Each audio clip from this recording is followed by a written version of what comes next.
Now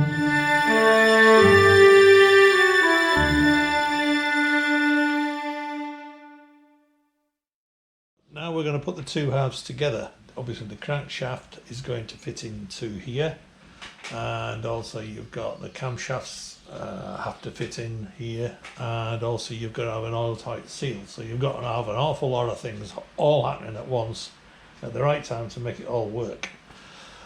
So you need a lot of patience, and you need to be able to make sure you're properly prepared beforehand. Make sure these spaces are clean, which I've already covered.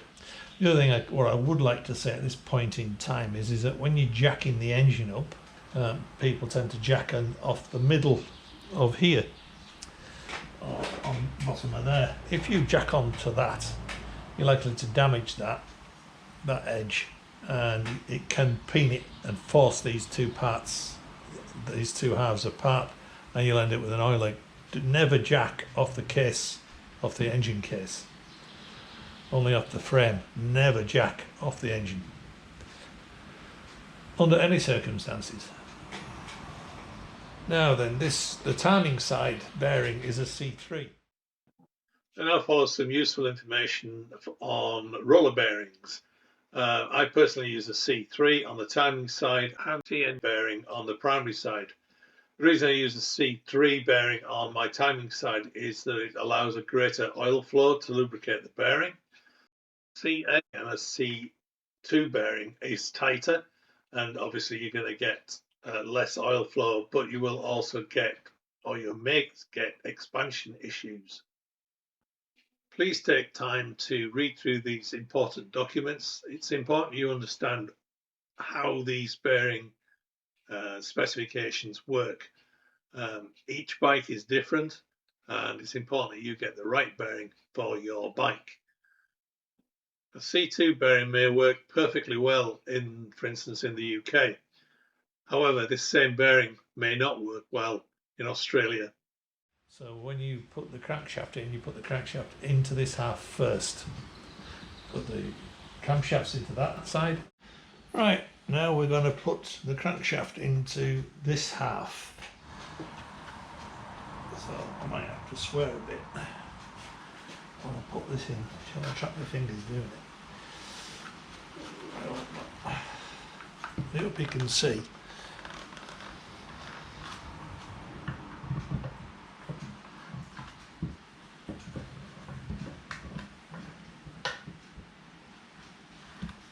Unbelievable. I can't believe how well that went in. Right, now easy one is this half, and just want a bit of grease off there.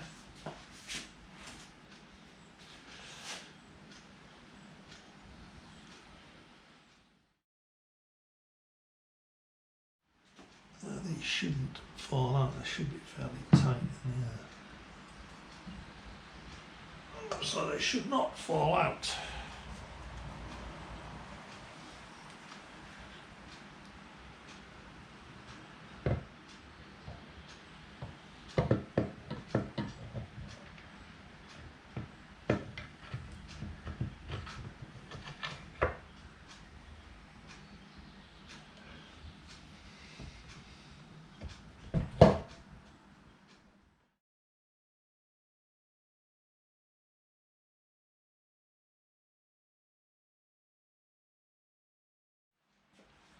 Diddly-doo-doo-doo. I'm going to put some bolts in now. That's all free.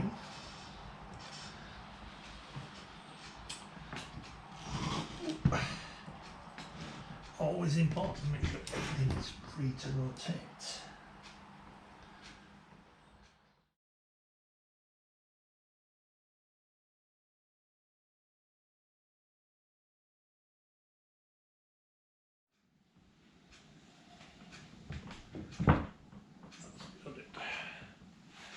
That's good. Right. So we've got it levelish again. Everything that revolves, which is good. Everything into the center position.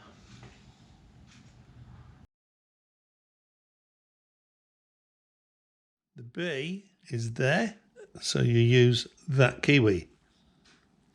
So your timing mark is B for inlet, and that's the keyway to use. Don't use another one.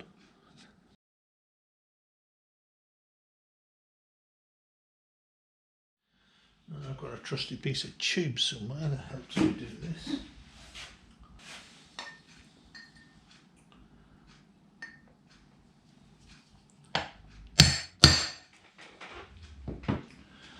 And then we use the securing nut that has the drive on for the oil pump. I set the keyway up, which is also the position for your cams are up. You can't get any torque on this until it's all connected. You put an intermediate wheel in, and that's in its fully up position. So I'll do the other one then.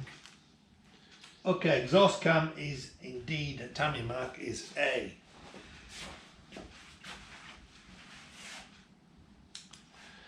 Get my Woodruff cube for that one, which is in that bag.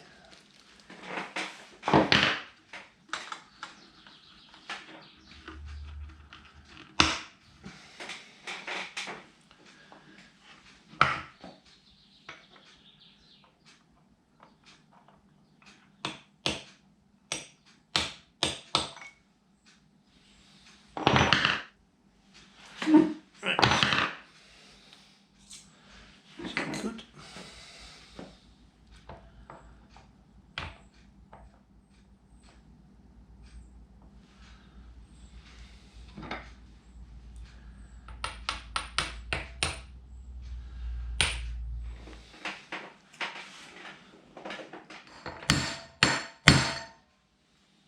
There we go. Put my nut on it now.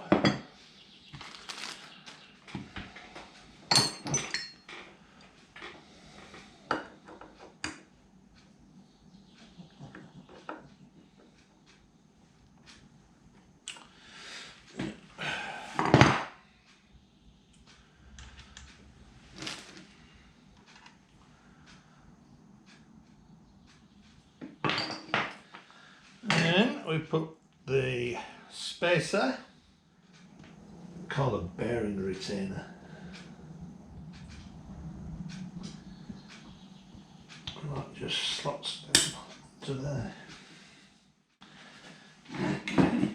And then the keyway for that. Same again, but it's much bigger.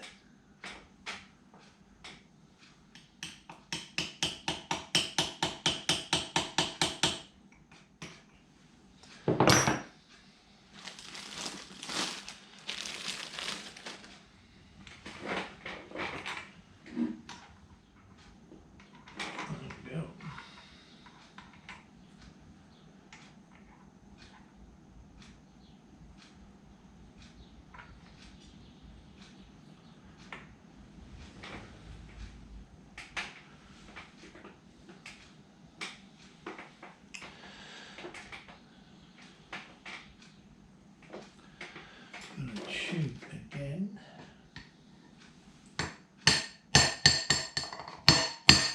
That's down, mister. And the intermediate wheel goes in there. So my shaft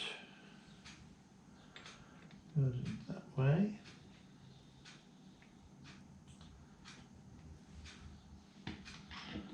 Intermediate wheel goes on. Not very much about timing just yet.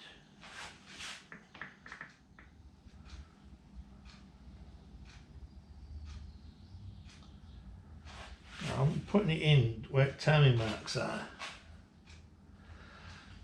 so that actually it will go together like that. There we go.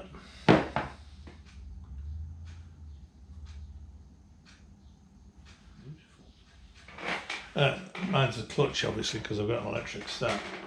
My design of clutch, my beautiful one, which is unlike a normal sprag, because mine's a clutch, but that's another story. Anyway, so that's all that put together. Now I can tighten that up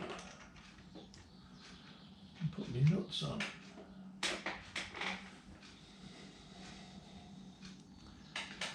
I'm going to socket on it, socket to the top.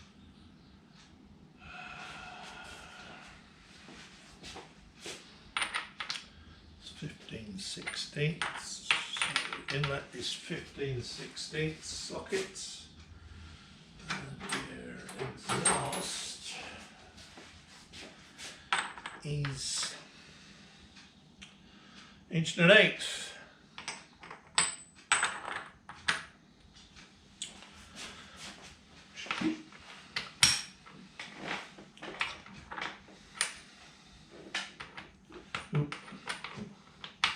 Anti-clockwise, mister.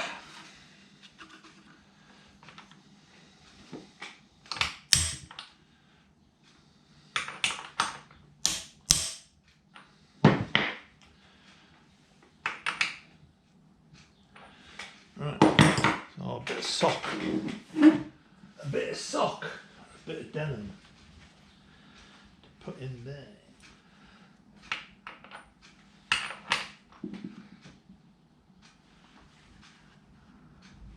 That's it.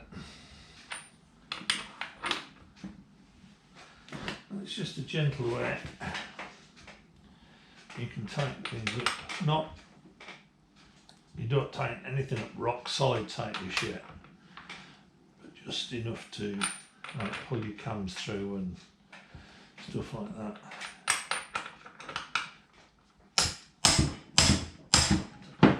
That's that one.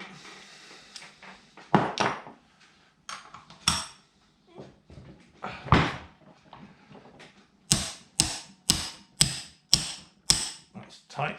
That ain't going nowhere now. Where's my spanners gone? Just nip that up for now, so it don't fall off.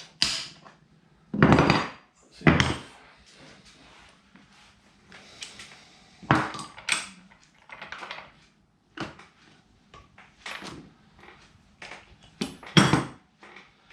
So we have our timing marks set up, and it's a case of putting spacers in. So you've got a spacer to go in here, there's another one somewhere there, and that just lines all the case up before you start bolting it up. And your spacer goes in here. You just tap that in. That just lines your case up so you can.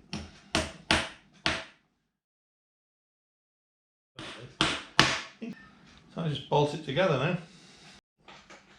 Okay, so now we've got to that stage. Now we are going to bolt it back together. So we need to warm the cases back up again. A lot of people say you don't need to do this, but I always do, because the cases expand and I want to make sure that the mating faces come down together smoothly and cleanly, and by heating the thing up allows that to happen, and if there's any stresses that's being built up inside, it will help relax any stresses that are occurred. So now it's just a case of half an hour of heating the thing up like I'm doing now again, and then after I've done that I shall start putting the bolts in. Now I've heated it up, you don't need to heat it up to like 100 degrees, it took me half an hour to get it there, but do it evenly so that you don't get any hot spots. Anyway, so now we'll bolt it together and it will cool down while we put the bolts in. And these are your spacers at the bottom, and here's the one for the exhaust.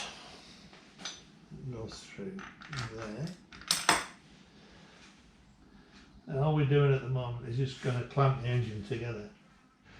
So what I do basically is put the engine bolts in, tighten them up, and that squeezes the two halves together.